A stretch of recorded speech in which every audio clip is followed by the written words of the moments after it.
Trideep, I'll start with you. I'll close the loop with Harish. So if I understood you correctly, I mean, the macro seems to suggest that you are sanguine from a medium-term perspective, which leads me to believe that you would buy significant dips.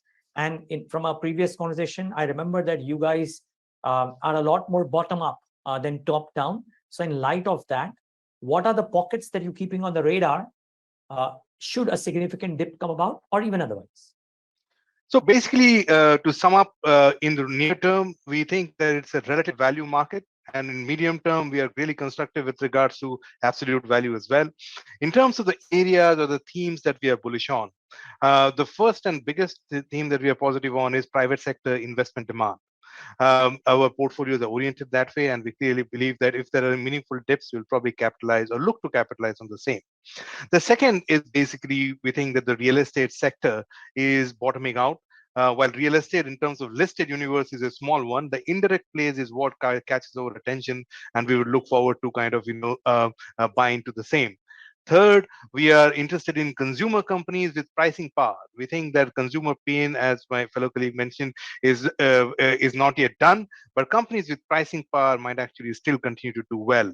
And finally, to finance this domestic cyclical boom, lending financial is an area that we are positive on. We think there is good valuation support, and overall, it could mean meaningful upside from where they are. So these are the four areas that we would look to capitalize on in case we get a meaningful dip in markets. Neeraj? Really appreciate. Harish, final quick word from you on the same thing. Right. So I think we're positive on the investment cycle as a whole.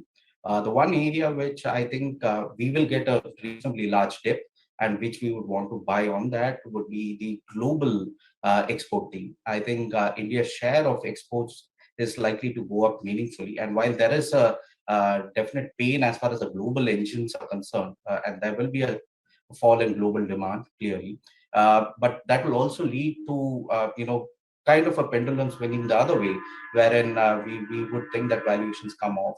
And I think that is the other area. The third area where we're looking at is basically users of commodities, names like cement, which are essentially large energy users, in our sense, will get the benefit.